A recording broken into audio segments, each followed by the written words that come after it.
Rocket जो होता है कई टुकड़ों में होता है, इसे एक खड़ा असेंबल करने में बहुत टाइम लगता है। ये कई फीट 5-6 मंजिला इमारत के बराबर होता है, छोटा तो होता नहीं, आप इसे एक साथ रख सकते हैं। जैसे हम बात करें, ये रॉकेट के सपोज करिए कि ये टुकड़े हैं, इन्हें हमें एक के ऊपर एक जोड़ना है, तो हम यहाँ आराम से आप देख सकते हैं कि इस पे हम जोड़ दिए, तो हमारा हाथ यहाँ तक पहुंच गया तब ना जोड़ दिए। अगर ये 20 फीट का ऊंचा रहता, हमसे भी ऊंचा, तो नहीं जोड़ पाते। यही प्रॉब्लम हो जाता है इसरो के सैटेलाइट रॉकेट्स के साथ। इन रॉकेट को कई टुकड़ों में लाया जाता है और यहाँ रख के क्रेन के मदद से खींचा जाता है।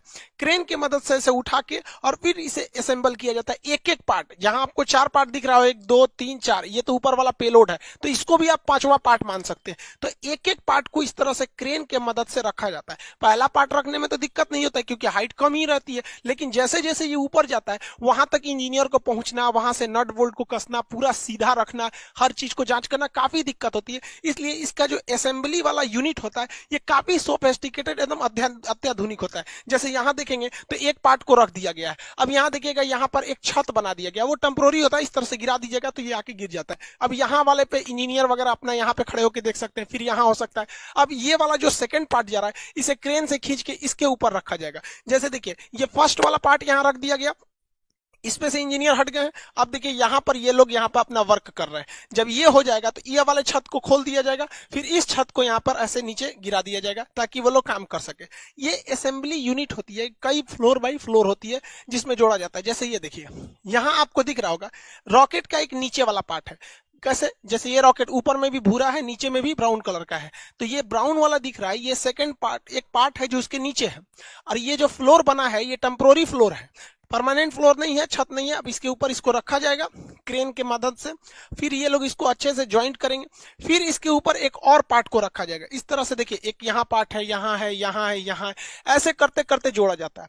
लेकिन ये जो छत देख रहे हैं ये ग्रीन कलर का, इसको हटना तो जरूरी है, पता चला यही रहेगा, रॉकेट उड़ाएंगे तो इसी में फंस के ब्लास्ट कर जाएगा। तो ये टेम्पोररी होता है। जब रॉकेट के सारे स्टेजेज को आपस में जोड़ लिया जाता है तो ये जो छत टाइप का बना था इसे फोल्ड करके हटा लिया जाता है। देखिए ये फोल्ड करके हटा लिया गया और इसको एक बहुत बड़े ट्रेन टाइप का होता है जिसे हम लोग रॉकेट कार कहते हैं, इससे अब इसको आगे की ओर ले जाया जाता है, अब लॉन्च पैड की ओर ले जाया जाता है। यहाँ तो इसे असेंबल किया गया था, अब यहाँ से इसको लेके जाया जाएगा। ये था आपका असेंबली रूम। ये देखिए, ये सारे छत के पार्ट्स थे, अलग अलग थे, ये ऐसे खुल गए हैं। अब इसको इसी के मदद से लाया जाएगा। इसके अंदर ये असेंबल किया जा रहा था लेकिन वहां से लॉन्च नहीं किया जाएगा, इसके मदद से, इस कार के मदद से यहाँ लाके फिर इसमें इसको अटैच करके रखा जाएगा इस लॉन्च पैड में। इसरो के पास अभी फिलहाल में 2-2 लॉन्च पैड है। एक लॉन्च पैड से हो नहीं पाता था, इसलिए इसरो जो थी अपने असेंबली लाइन को, जैसे यहाँ देखिए एक असेंबली यूनिट यहाँ था, एक नया यहाँ बना दिया गया, 2-2 असेंबली यूनिट ले आके और लॉन्च पैड 2-2 रखे गए ताकि ले आने में दिक्कत ना हो, जल्दी से जल्दी और ज्यादा से ज्यादा मात्रा में सैटेलाइट को लॉन्च किया जा सके। इसरो के 2-2 लॉन्च पैड है, एक की असेंबली लाइन लॉन्च पैड के काफी करीब है और वहीं दूसरे की असेंबली लाइन देखिएगा तो लॉन्च पैड से काफी दूरी पर है। ये जो इसका जो सैटेलाइट कैरिंग कार होता है ये ट्रेन की पटरी पर चलता है, बहुत ही भयानक इसका लोड रोकने की क्षमता होती है, बहुत धीमी गति से लेकिन ये आगे बढ़ता है। बहुत तेज गति से आएंगे तो ये डिसबैलेंस होकर गिर जाएगा। रॉकेट की एक सबसे बड़ी समस्या है कि जब ये उड़ता है तो इसके नीचे से इतना थ्रस्ट निकलता है और इतना आग निकलता है कि ये रॉकेट खुद ही जल जाएगा, इतना ज्यादा मात्रा में रहता है। इसलिए इसमें थ्रस्ट निकलने के लिए नीचे एक कैनाल बना दिया जाता है, गड्ढा, और यहाँ देखेंगे तो यहाँ आपको सुराख मिलेगा, छेद। तो इससे जब रॉकेट का जो आग निकलेगा वो नीचे चला जाएगा और ये इस साइड से आग निकलेगा। नहीं, अगर ये छेद नहीं बनाएंगे या ये गड्ढा नहीं बनाएंगे तो यहीं पर इतना आग लग जाएगा कि लॉन्च पैड सहित यही जल सकता है। यहाँ देख सकते हैं आप आराम से कि इसमें जो सुराख था इसका जितना थ्रस्ट है इसमें गया और इस साइड से, दोनों साइड से निकल रहा है। तो ये कैनाल बनाना जरूरी है वरना ये अपने में थ्रस्ट करके मर जाएगा, वहां पे ब्लास्ट करके, मतलब ये खुद ही जल जाएगा। यहाँ नीचे गिरा और इस तरह से दोनों डायरेक्शन में हट गया, या ये इस डायरेक्शन में जाता है ताकि वो ज्यादा से ज्यादा आग को अलग डायरेक्शन में फैला सके। जब सैटेलाइट को लॉन्च पैड पे रखा जाता है तो इसमें जितने सेंसर वगैरह होते हैं वायर से ये लोग कनेक्टेड किए रहते हैं। इसमें जितनी चीजें होती हैं ये कनेक्ट करके रखी गई रहती है। जब काउंटडाउन, उल्टी गिनती चालू होती है 48 घंटा पहले से, अगर इसमें भी कोई गड़बड़ी पाई जाएगा तो यहीं पे रोका जा सकता है, और अगर गड़बड़ी नहीं पाई गई तो रॉकेट को लॉन्च कर दिया जाता है। लेकिन समस्या क्या होती है, जो इसमें फ्यूल रखा जाता है तो जो फ्यूल रहता है उसे बहुत ही कम टेम्परेचर पे रखा जाता है और 2 दिन पहले ही इसकी पूरी तरह तैयारी कर दी जाती है। तो इसे धूप में छोड़ने से क्या होता है, उसका टेम्परेचर बढ़ सकता है, अंदर रिएक्शन वगैरह हो सकता है, इसलिए इसके बाहर एक इंसुलेटर की परत लगा दी जाती है। देखिए ये एक परत लगा दिया जाता है इंसुलेटर की इसके चारों ओर बाहर में, ताकि जो फ्यूल है वो हीट उस पर ना मिल सके। और जब ये लॉन्च करता है तो यही टुकड़ा नीचे गिरने लगता है।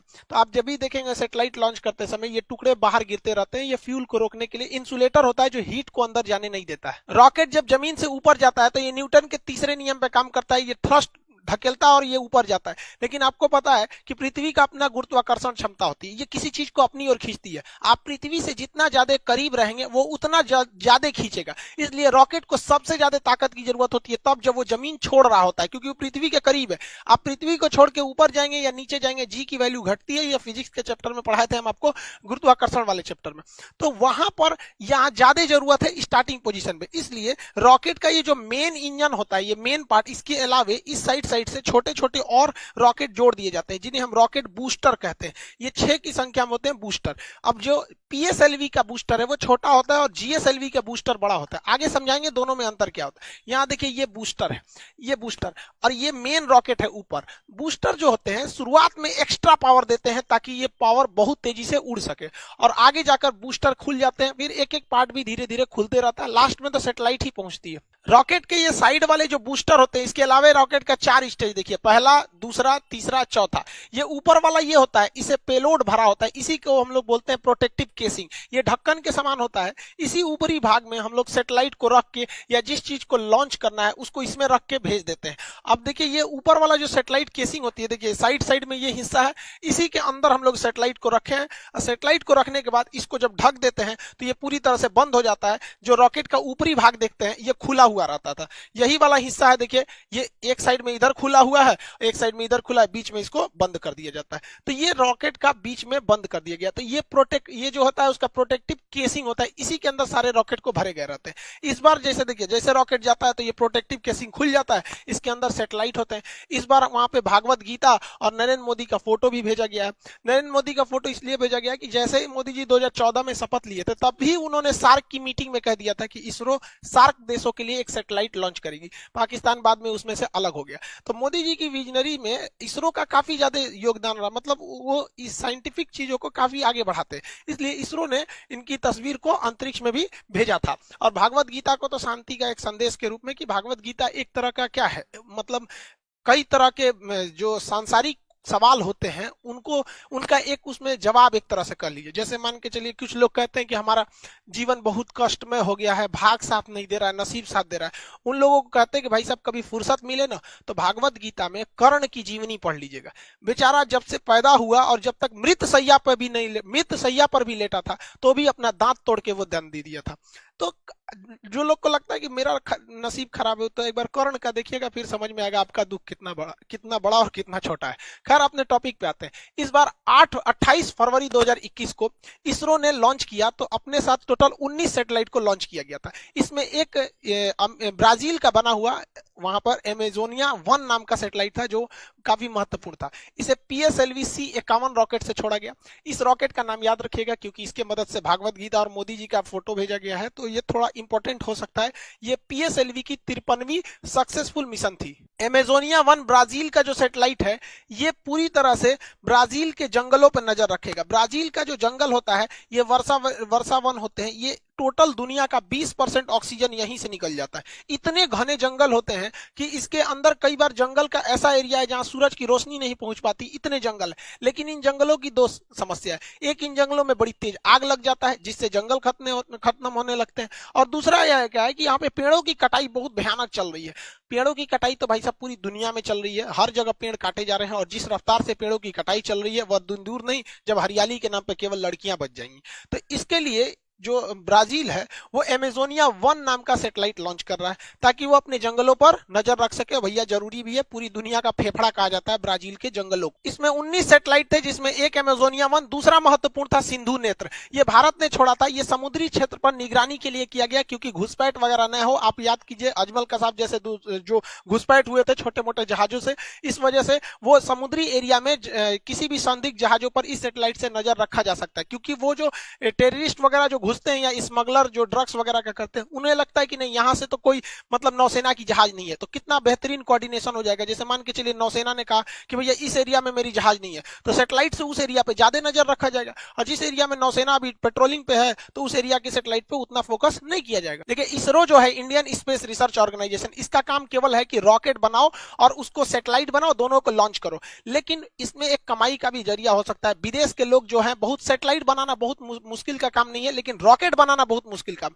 इवन हम लोग ने अपना पहला सैटेलाइट आर्यभट्ट भारत में बना लिया था, लेकिन उसको हम लोग लॉन्च करने के लिए रूस को दिए थे, और रूस ने अपने रॉकेट से उसे छोड़ा था। तो बहुत से ऐसे देश हैं जो दुनिया को कहते हैं कि भैया, अमेरिका से कहते हैं, यूरोप से कहते हैं कि हमारे सैटेलाइट को छोड़ दो, तो भारत बहुत सस्ते में छोड़ देता है, और भारत की सैटेलाइट काफी विश्वसनीय होती है। इसलिए इसके लिए भारत सरकार ने एक कंपनी बनाई थी, उसका नाम था एंट्रिक्स। एंट्रिक्स कॉर्पोरेशन था, 1991 में 92 में बनाई गई थी। ये कंपनी दूसरे देशों से कहती थी भैया तुम्हारा सैटेलाइट छोड़ना है, लाओ लाओ यहाँ लाओ, पैसा दो हमको दो, और ये इसरो को देती थी भैया इसको भी छोड़ दो, हम इतना पैसा दे देते हैं। लेकिन इसमें कुछ कमियां थी जिसको सुधारते हुए 2019 में न्यू स्पेस इंडिया लिमिटेड नाम की एक कंपनी ऑर्गेनाइज कर दिया गया। अब किसी को अपनी सैटेलाइट छुड़वाना है तो डायरेक्ट इसरो से बात नहीं करेगा, इससे बात कीजिए, बिजनेस वाला काम ये संभालेगी, बाकी रॉकेट सैटेलाइट बनाने का काम इसरो करेगी। एंट्रिक्स ने बहुत सारे मिशन को अंतरिक्ष में भेजा है। एंट्रिक्स ने बहुत सारे दुनिया के ग्राहकों को ढूंढ के लाया है इसरो के लिए, जिससे इसरो की बहुत मोटी कमाई हुई है।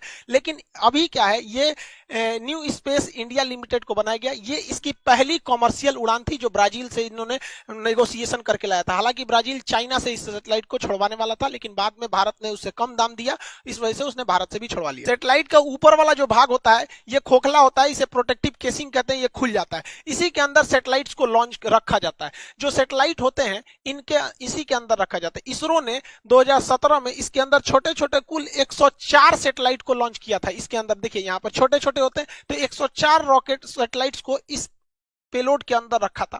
जब ये जाते हैं तो खुल जाते हैं और सैटेलाइट अंतरिक्ष में चले जाते हैं।